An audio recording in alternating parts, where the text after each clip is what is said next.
Children, in today's class, we will learn about a new topic called as gravitation, which is the third lesson in your physics in class ninth.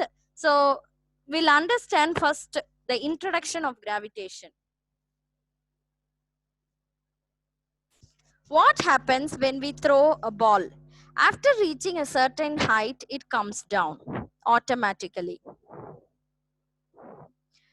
Now, from Newton's first law of motion, a body continues to be at rest and an object in motion continues to move with the same velocity unless an unbalanced force is applied to it.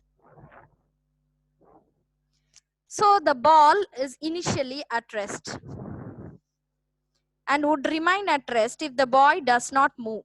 Now, once the boy applies the force,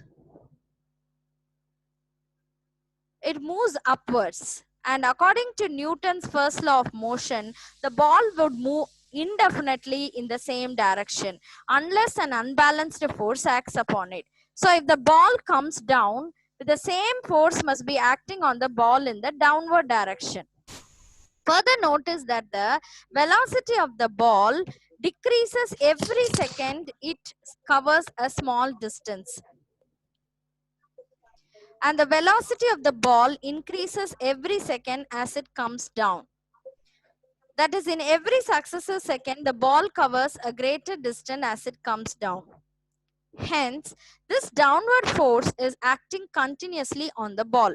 So, who is exerting this downward force upon the ball? The earth is exerting the downward force on the ball.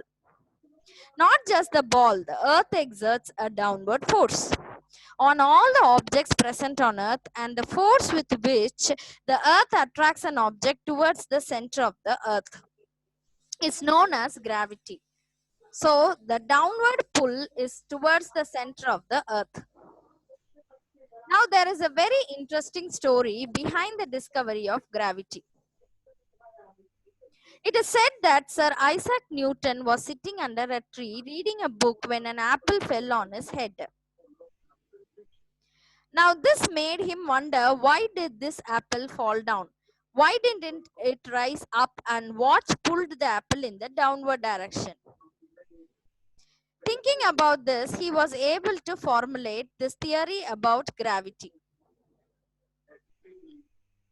Now the earth attracts everything towards its center. The ball, the apple, everything, including you and me.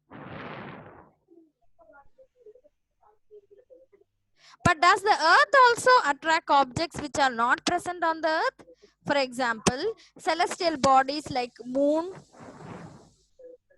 Well, you would be surprised to know, but the earth attracts all objects in this universe, including the moon. Do not believe me? Well, let's perform a small experiment. We take a rope and we attach a stone at one end of the rope. Next, we start swinging the rope from the free end. What would you observe?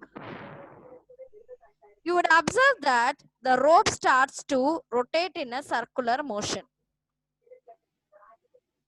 Now, what would happen if you were to cut this rope? We would observe that the stone flies off tangentially in a straight line motion. Why is this so? Well, in what direction would the stone move if you were to throw the stone without attaching it to a rope? As you would expect, the stone would move in a straight line motion.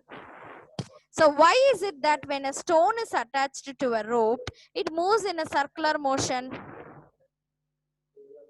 Well, when an object moves in a circular motion, its velocity changes continuously because its direction is changing continuously.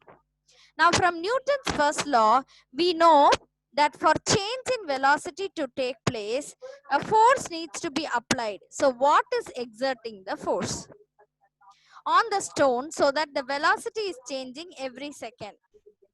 It is a rope which is exerting that force. And the direction of the force is towards the free end of the rope, which is also at the center of the circle.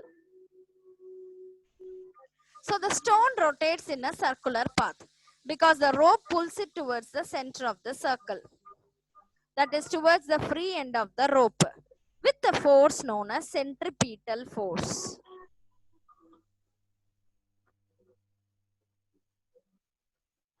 Now even the moon rotates around the earth in a circular path. Why is that so? The moon is not attached to the earth with a rope. So why it is moving in circular motion? Well, the moon rotates around the earth in a circular motion because of gravity. Even though it is not visible, the earth is attracting the moon towards its center. And because of this attraction, the moon is not flying off in a tangential direction. That is, it is not moving in a straight line motion, but it is followed in a circular motion around the earth.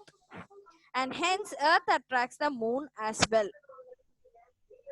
So the earth attracts all objects. In the universe, the attraction is towards the center of the earth.